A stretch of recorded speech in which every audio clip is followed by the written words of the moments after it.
Hi there everyone, today I'm reviewing Assassin's Creed Odyssey by Gordon Doherty. So, Assassin's Creed Odyssey was quite a divisive game.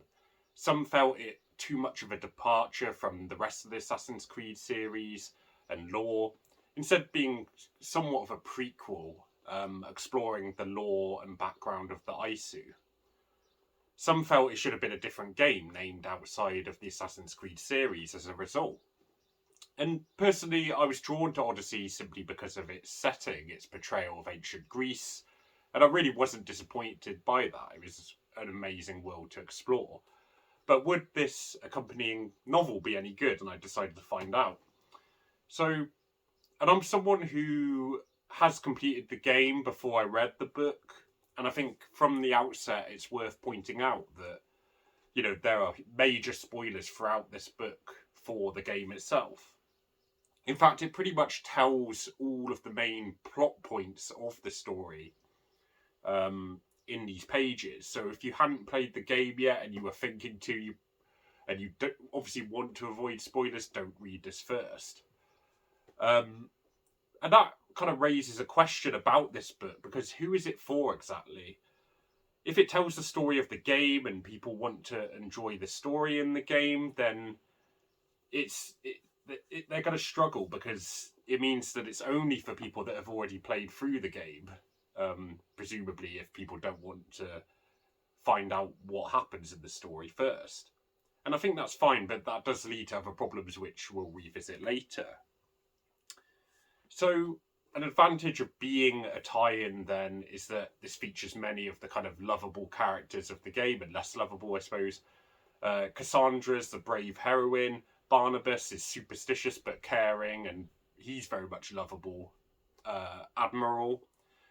Phoebe is kind of Cassandra's adopted little sister or sort of niece. I'm not sure what fits best. And then there's the fabulously named Testicles, even makes an appearance, so you feel right at home with the characters of this book.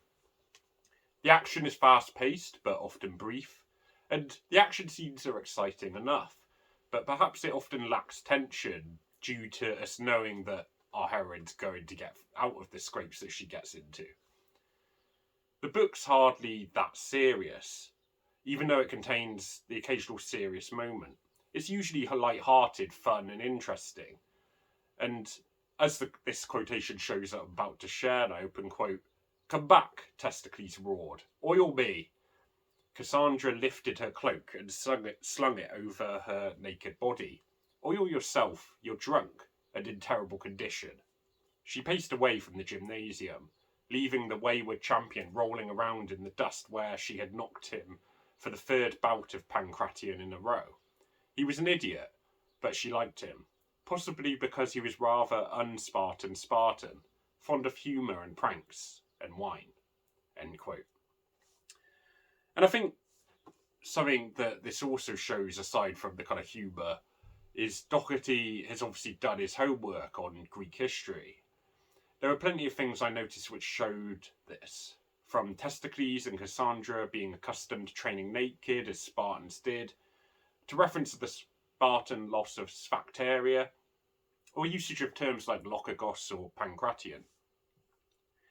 So Doherty's writing is sufficient, but I would have liked to have seen ambitious descriptions to match the staggering beauty of the game. He does a good job of capturing the unique characters, who all felt like they matched their portrayal in the game itself and their kind of distinctive personalities. So the main problem with the book isn't necessarily the action or description, it's the amount of events crammed into this short book. We hurtle through most of the main events of the game story in a short span of time, and often we're moving on to the next one when the significance of the last one hasn't really been established or had time to sink in. Similarly, to return to the issue I mentioned at the start of this review, the problem is that if you're reading this because you've already played the game, then as a fan you already know all of these key plot events. So if the main approach is to hurtle through all of the main plot events, it makes the book a bit, redundant really, because it's not for people who haven't yet played the game, as the book would spoil the game, nor for those who played the game, as it seems to be focused around those key plot events. So the purpose of the book seems a bit jumbled then, and I'm not really sure who it's aimed at. To develop Kassandra and Phoebe's relationship maybe would have been a better approach, or to look at Barnabas or Herodotus and what they were doing before they met Kassandra. There's a lot of options they could have gone with, but instead they just kind of matched what happens in the game. And I think that's a mistake in my opinion. So in terms of final score, this was a fun read, and perhaps it is only one for major fans only, given that decision to focus on main plot points of the game. And it unfortunately makes the book a bit redundant, as I can only see die-hard fans buying it. Still, for what it's worth, it was a neat diversion for those wanting to spend even more time in the Odyssey world. I think it's a missed opportunity though, focusing too much on key plot points and trying to cram almost all of them into the space of several hundred pages, and I don't really see why they had to do that.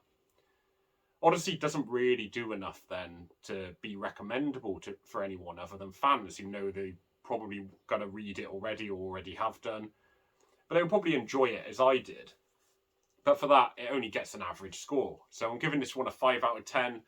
You know, looking at the publishing date, it was 2018. I'm not sure if it actually came out before or after, but maybe that influences what I said in the review a bit. But anyway, I think it's an average score. It's for fans only, really. So thanks for watching. Got plenty more book reviews coming up. And don't forget to like and subscribe. Cheers.